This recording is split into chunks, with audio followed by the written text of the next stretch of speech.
Welcome to part 3 of the podcast. My name is Edmond, I'm a physiotherapist.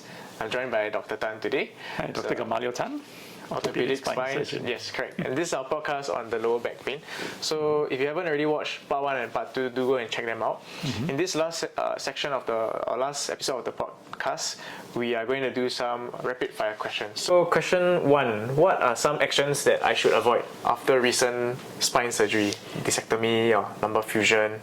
Yeah. So after spine surgery, usually we tell my patients, do not do flexion, do not do bending. Try to keep your back straight and avoid heavy loads for at least 6 weeks. This to allow the scar tissue to heal internally and externally, and then you don't re-injure the nerve again.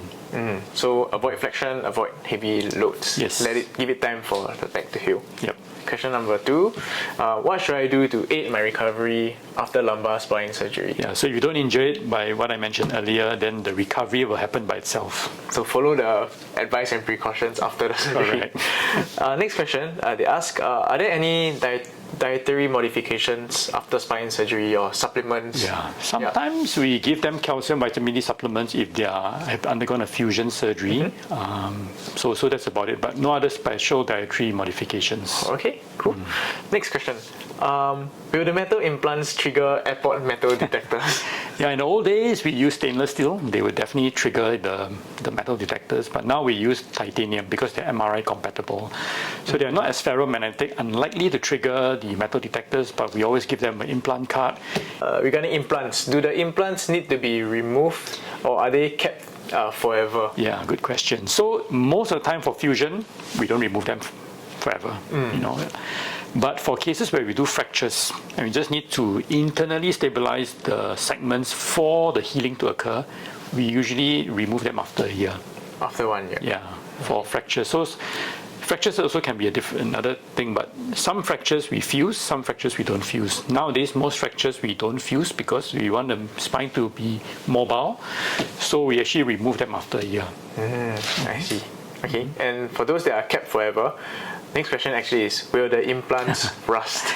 No, they're all tested to be biocompatible. Titanium doesn't rust. Even surgical grade stainless steel doesn't rust. Very good to hear. Okay, will I get paralyzed after spine surgery? That's a good question. We always tell them during informed consent taking that there is a risk of paralysis, but the actual incidence is less than 1% of paralysis. Of course, if you hit the nerve or you hit the spinal cord, you can be paralyzed. Very rare, but obviously, if those very rare cases, if it happens, somehow everybody gets to know about it. Right. Surgery, it definitely has its risks. Yes. And the risk is very, very low, what you're saying. It is very low. Okay, that's very relieving to hear. Next question is, what are the complications after spine surgery? After spine surgery, so for the discectomies, the main complications are recurrent disc. That means another disc comes out. That's about 5% of a disc recurrence. For the fusions, there's a risk of pseudoarthrosis. That means the bones didn't join together, the fusion didn't occur for whatever reason. Right? There's also a risk of infection. Also, that's quite rare. But basically, recurrence for the patients who undergone a discectomy and failure of fusion for those who have undergone a fusion surgery. These are the two main complications after spine surgery. Okay. Next question, they ask, do you do robotic spine surgery? That's something new. Coming to Singapore, there are about 3 vendors that bring in robots here. Right now, the robots aid us in guiding us to put in the screws into the spine. Of course, we are the ones who actually put in the screw, but the robots actually guide us in. But the main thing the robots can't do is decompression. They can't remove the disc. They can't do the bone removal yet. So that's where the surgeon is still needed. And hopefully that's where we still get to retain our jobs. Yeah, that's right. Good. And next question, they're asking, can I get an injection for the pain instead of spine surgery?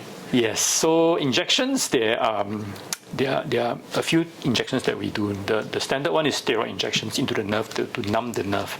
Then there's radiofrequency ablation, where we so-called ablate or burn the nerves that supply the pain sensation to the joints. That's radiofrequency ablation. And the last one is nucleoplasty, where we so-called burn or ablate the disc.